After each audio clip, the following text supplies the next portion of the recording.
Assalamualaikum warahmatullahi wabarakatuh. Waalaikumsalam Warahmatullahi wabarakatuh. Perkenalkan kami dari kelompok 4. Kami ini akan mempresentasikan mengenai pengujian substantif terhadap hutang jangka panjang. Nah, kelompok kami itu terdiri dari Mas Asa, kemudian saya sendiri Renita, kemudian ada Mbak Roifah, dan kemudian ada Mbak Diva Salsabila. Baik, untuk memanfaatkan waktu yang ada, saya akan mempersilahkan Mbak Roifah untuk membacakan slide yang pertama. Mbak Roifah, saya persilahkan. Baik, terima kasih ya kepada Mas Randy. Saya akan membacakan PPT halaman yang pertama ya. Deskripsi utang jangka panjang. Utang jangka panjang adalah kewajiban sekarang yang timbul dari kegiatan atau transaksi yang lalu, yang jatuh temponya lebih dari 1 tahun, ditinjau dari tanggal neraca. Contoh, kewajiban yang termasuk dalam kelompok utang jangka panjang adalah utang jangka panjang dari bank berupa kreditan investasi, utang obligasi, utang kepada induk perusahaan, utang sewa jangka panjang, utang pensiun, utang wesel jangka panjang. Umumnya, cara yang digunakan oleh perusahaan untuk membelanjai kegiatannya adalah dengan 1. Menjual saham, 2. Menggunakan laba hasil kegiatan usaha perusahaan, 3. Menarik utang jangka pendek atau utang jangka panjang. Oke, next. Next. Ren, slide-nya.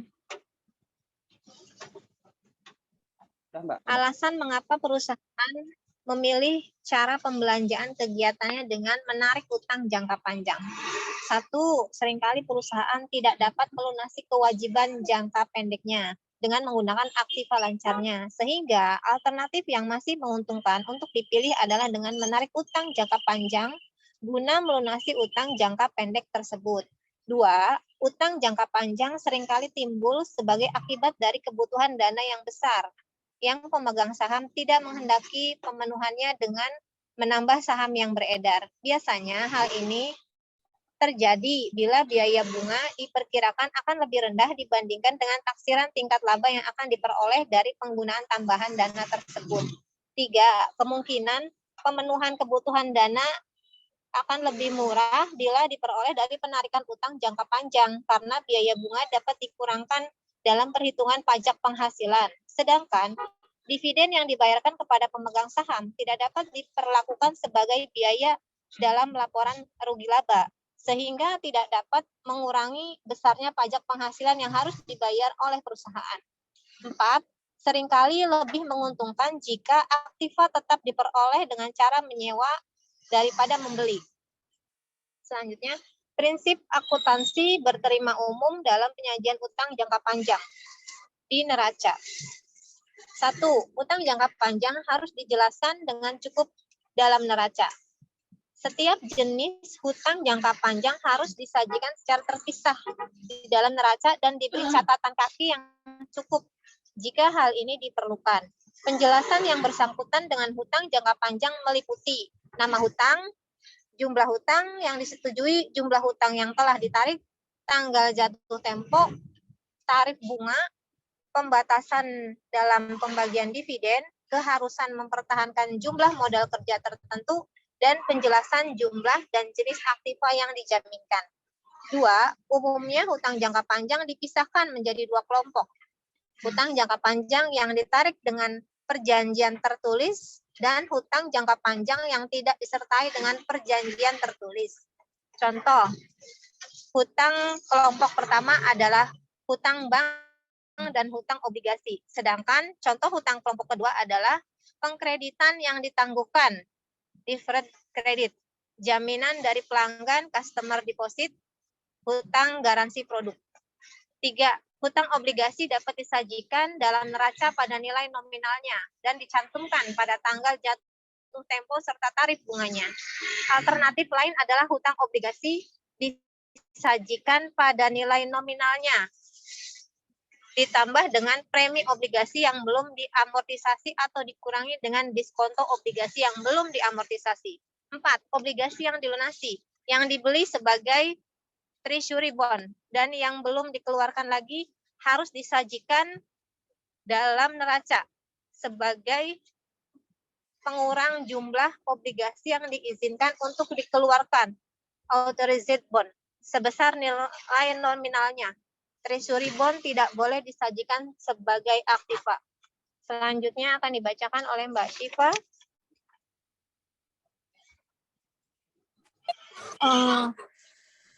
Mas Tahta. Mas Tahta dulu, Mas. Oh ya, siap.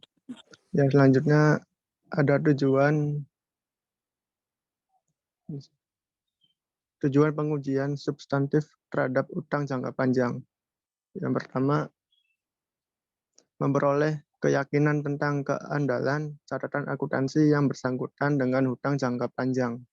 Yang kedua, membuktikan bahwa saldo hutang jangka panjang mencerminkan kepentingan kreditur yang ada pada tanggal neraca dan mencerminkan keterjadian transaksi yang berkaitan dengan hutang jangka panjang selama tahun yang diaudit. Ketiga, membuktikan kelengkapan transaksi yang dicatat selama tahun yang diaudit dan kelengkapan saldo hutang jangka panjang yang disajikan di neraca. Keempat, membuktikan bahwa hutang jangka panjang yang dicantumkan di neraca merupakan klaim kreditur terhadap aktivitas entitas. Kelima, membuktikan kewajaran penilaian hutang jangka panjang yang dicantumkan di neraca. Keenam, membuktikan kewajaran penyajian dan pengungkapan hutang jangka panjang di neraca. Selanjutnya, ada asersi dalam akun utang jangka panjang dan akun penilaiannya. Yang pertama, memperoleh keyakinan tentang keandalan catatan akuntansi yang bersangkutan dengan utang jangka panjang. Kedua, membuktikan asersi keberadaan atau keterjadian utang jangka panjang yang dicantumkan di neraca. Ketiga, membuktikan asersi kelengkapan utang jangka panjang yang dicantumkan di neraca. Keempat, membuktikan asersi penilaian utang jangka panjang yang dicantumkan di neraca. Kelima, membuktikan asersi kepentingan stockholders interest yang dicantumkan di neraca. Keenam, membuktikan asersi penyajian dan pengungkapan yang dicantumkan di neraca. Nah, selanjutnya ada prosedur audit awal. Nah, yang pertama yaitu usut saldo utang jangka panjang yang tercantum di dalam neraca ke saldo akun utang jangka panjang yang bersangkutan di dalam buku besar. Lalu kedua, hitung kembali saldo akun utang jangka panjang di dalam buku besar. Ketiga, lakukan review terhadap mutasi luar biasa dalam jumlah dan sumber posting dalam akun utang jangka panjang. Keempat, usut saldo awal akun utang jangka panjang ke kertas kerja tahun yang lalu.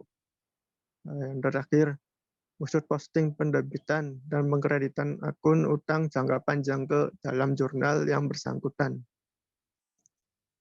Selanjutnya, saya serahkan ke Mbak Syifa, silakan. Terima kasih untuk Mas Tahta. Selanjutnya ada pengujian analitik. Hitung rasio. Yang pertama, rasio hutang dengan total aktiva itu rumusnya total hutang dibagi dengan total aktiva. Yang kedua, ada rasio hutang dengan ekuitas. Rumusnya total hutang dibagi dengan total ekuitas. Yang ketiga, rasio times interest earned. Rumusnya ada laba bersih usaha dibagi dengan biaya bunga obligas. Yang keempat, rasio biaya bunga dengan hutang, rumusnya biaya bunga dibagi dengan rata bunga. Slide selanjutnya ada pengujian terhadap transaksi rinci. Pertama, usut penerimaan kas dari penarikan utang jangka panjang. Kedua, mintalah konfirmasi dari trust company. Ketiga, periksa dokumen yang mendukung transaksi pembayaran bunga. Keempat, periksa dokumen yang mendukung transaksi pembayaran pokok pinjaman. Yang kelima, periksa polis asuransi aktiva yang dijaminkan dalam penarikan utang jangka panjang. Yang keenam, periksa polis asuransi aktiva yang dijaminkan dalam penarikan utang jangka panjang.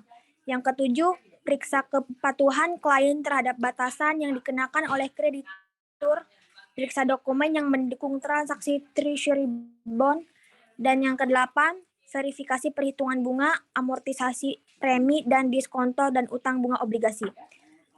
Slide selanjutnya, masih pengujian terhadap akun rinci. Yang pertama, 1.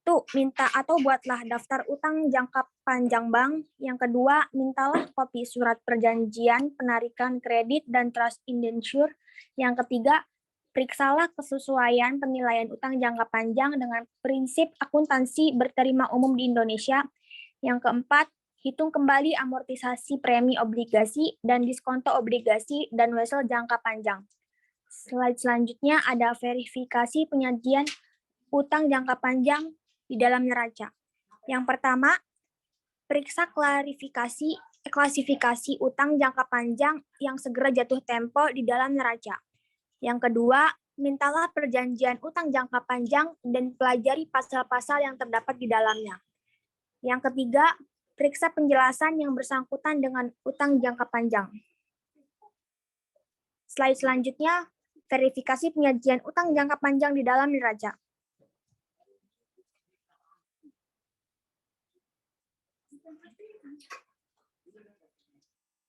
Udah ya berarti?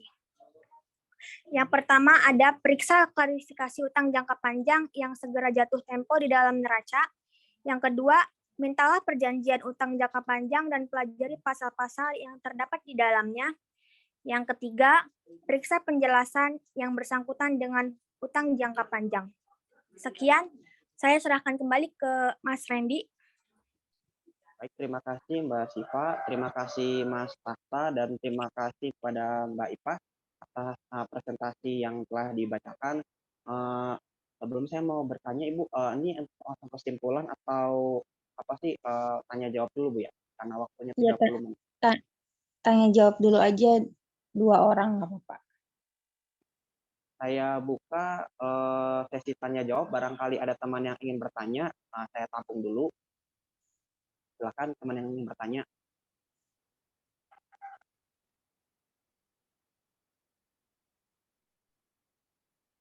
Ada yang mau bertanya?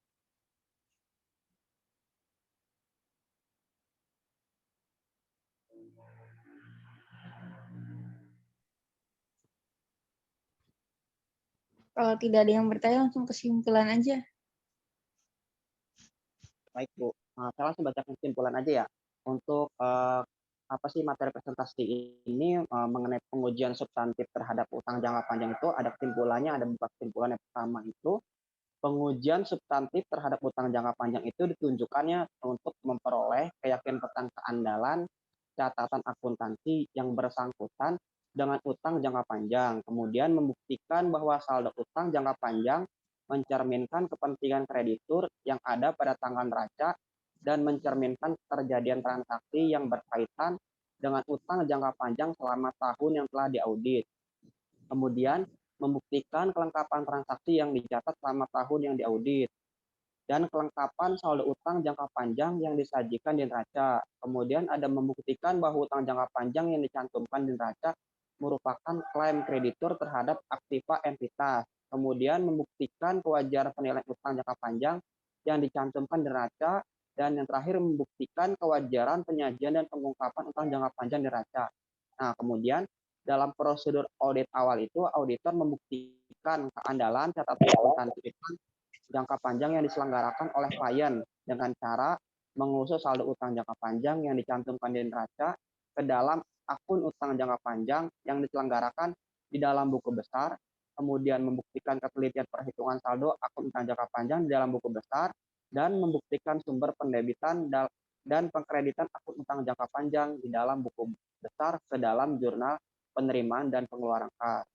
Kemudian ada dalam prosedur analitik, auditor menghitung berbagai rasio, utang dengan total aktiva, utang dengan modal, kemudian time interest earned, kemudian biaya bunga dengan utang, kemudian dibandingkan dengan harapan auditor. Misalnya rasio yang tahun lalu dengan rata rasio industri atau rata yang diselenggarakan untuk saat ini. Kemudian kalau dalam pengujian transaksi rinci, auditor itu memeriksa bukti pendukung pencatatan ke dalam akun-akun yang terdiri dari utang jangka panjang, utang jangka panjang bank, utang obligasi, kemudian premi diskonto, kemudian obligasi, utang wesel jangka panjang, utang sewa, dan utang pensiun. Kemudian yang terakhir adalah pengujian terhadap akun rinci. Auditor meminta untuk mempelajari copy trust, indentur, dan surat perjanjian kredit jangka panjang, memeriksa kesesuaian penilaian utang jangka panjang dengan prinsip akuntansi berterima umum di Indonesia, dan menghitung kembali amortisasi premi dan diskonto obligasi. Kemudian yang terakhir, dalam memverifikasi penyajian dan pengungkapan utang jangka panjang di neraca, auditor membandingkan penyajian utang jangka panjang di neraca dengan prinsip akuntansi berterima umum di Indonesia. Demikian slide yang kami bawakan presentasi kali ini. Saya ucapkan terima kasih. Mohon maaf apabila ada kesalahan dalam pembawaan materi presentasi kali ini. Saya ucapkan terima kasih. Wassalamualaikum warahmatullahi wabarakatuh. Waalaikumsalam.